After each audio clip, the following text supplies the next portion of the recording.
तो मैंने short notification का वीडियो बना के ख़त्म ही किया था कि आरबीआई का डिटेल्ड जो नोटिफिकेशन है आरबीआई असिस्टेंट 2023 का वो आउट हो चुका है। इस वीडियो में अब हम बात करेंगे डिटेल नोटिफिकेशन में क्या क्या बातें कही गई हैं आरबीआई के इस नोटिफिकेशन में, जिसका इंतजार आपको साल के शुरुआत से ही था। तो चलिए स्टार्ट करते हैं।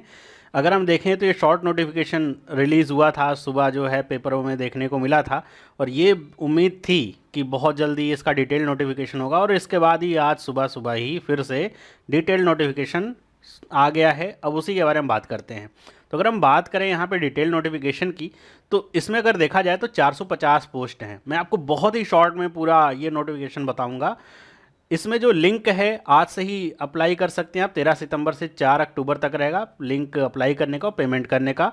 प्रीलिम्स की जो डेट है वो 21 और 23 अक्टूबर है। अब मेंस की जो डेट है वो 2 दिसंबर आपकी है। अब ये डेट आप देखें तो बहुत ही पास आपके है, और अगर आप देखें इस एग्ज़ामिनेशन को तो थोड़ा यहाँ पे टफ हो जाता है एग्ज़ामिनेशन, वैकेंसीज थोड़ा कम होने की वजह से। और यहाँ पे जो रीजनल यहाँ पे कट ऑफ भी बनता है तो इस वजह से भी थोड़ा टफ हो जाता है। तो इस वजह से आपको मेहनत करनी पड़ेगी, लेकिन जॉब बहुत ही अच्छी है, बहुत अच्छी इसकी सैलरी है, पोजीशन बहुत अच्छी है। तो इस वजह से बहुत सारे लोग इसको भरते भी हैं। अगर हम बात करें यहाँ पे कि वैकेंसीज़ का क्या इस बार सिनेरियो है, तो ये पूरा डिटेल यहाँ पे आरबीआई के जो ऑफिसेज़ हैं अलग अलग जोन में उसके अनुसार ये वैकेंसीज़ निकाली गई हैं, जिसको आप देख सकते हैं। अगर हम बात करें सबसे ज़्यादा वैकेंसी कहाँ पे हैं, तो वर्तमान समय में मुंबई में सबसे ज़्यादा वैकेंसी है, 101 वैकेंसीज़ हैं।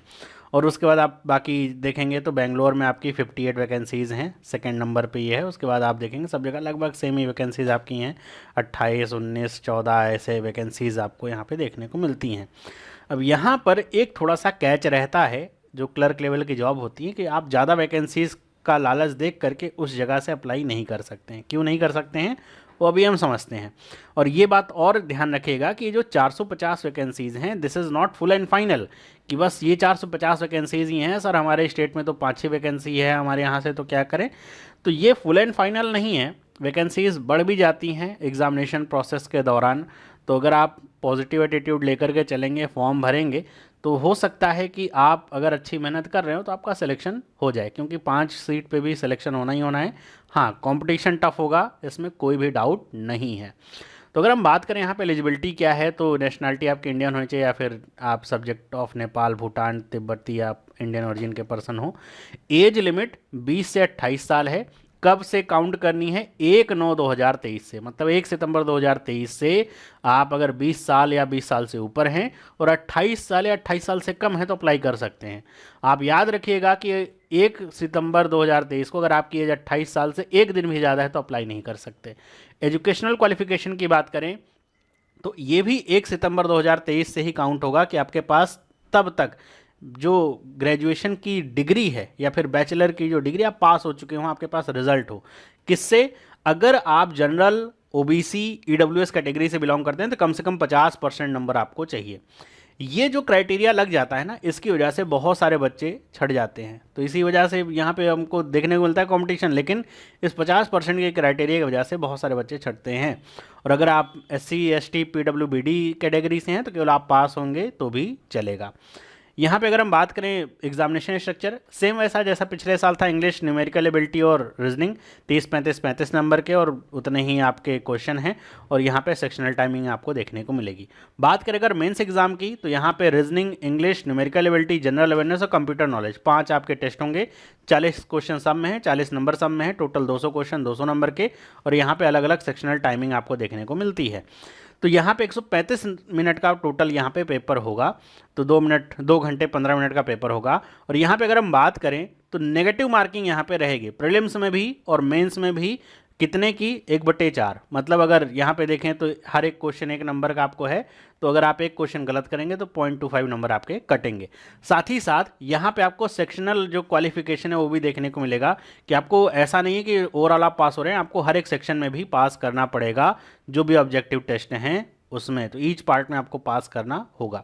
तो इसके बाद मेन एग्जामिनेशन आप पास करते हैं तो भी सिलेक्शन तय नहीं है। जो मैं कह रहा था कि अगर आप वैकेंसी ज़्यादा हैं तो नहीं भर सकते, उसके पीछे रीज़न ये है। आखिरी में आपका होगा लैंग्वेज प्रोफिशिएंसी टेस्ट, जो कि हर एक क्लर्क एग्जाम में होता है। इसका मतलब होता है कि आप जिस स्टेट से या जिस रीजन से बिलोंग आप अप्लाई कर रहे हैं, आप उस रीजन से बिलोंग करते हैं कि नहीं, या फिर सिंपल सी आपको वहाँ की ऑफिशियल जो या लोकल भाषा है वो आती है कि नहीं, इसका टेस्ट होगा।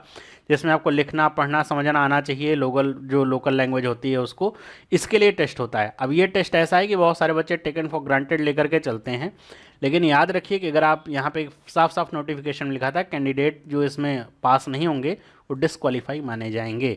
मतलब आप प्रीलिम्स मेन सब कुछ दे लेंगे, लेकिन आप एलपीटी पास नहीं कर पाते हैं तो आप डिसक्वालीफाई हो जाते हैं। तो इस वजह से आप उसी रीजन से टेस्ट या फिर जो अपना एग्ज़ाम है उसको भरिए जहाँ की लोकल लैंग्वेज आपको आती हो। जैसे जो नॉर्दर्न पार्ट हैं, आप हिंदी सब जगह चलती है तो वहाँ की लोकल लैंग्वेज आपको आती है। आप अगर नहीं भी आती है, थोड़ा बहुत चेंज होगा तो आप सीख भी सकते हैं उसको।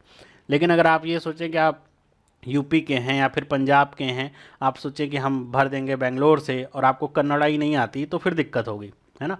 तो इस वजह से आपको ये ध्यान में रख के चलना होगा।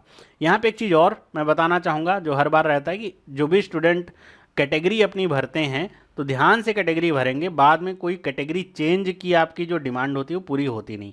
मतलब मान लीजिए आप ओबीसी क्रीमी लेयर में नहीं आते हैं और आपने भर दिया है, और बाद में आपसे जब मांगा गया तो आप कह रहे हैं नहीं नहीं हम आते हैं, हमको जनरल कैटेगरी में कर दीजिए।